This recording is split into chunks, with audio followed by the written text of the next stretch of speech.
Tu kuham još pasiranu rajčicu i tekućinu za kiseljenje za paprike i krastavce.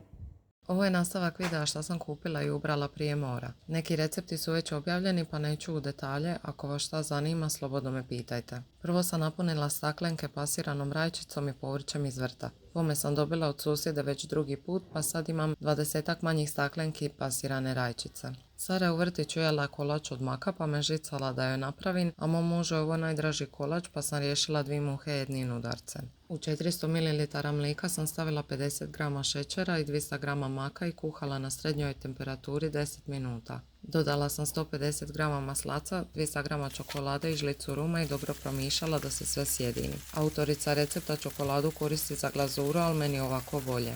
Rukama sam usitnila 400 g petit keksa, prelila ih s mjestom maka i čokolade i promišala. Prebacila sam sve u kalup, izravnala i stavila na hlađenje. Nakon toga sam, opet po Sarinoj želji, stavila juhu kuvat.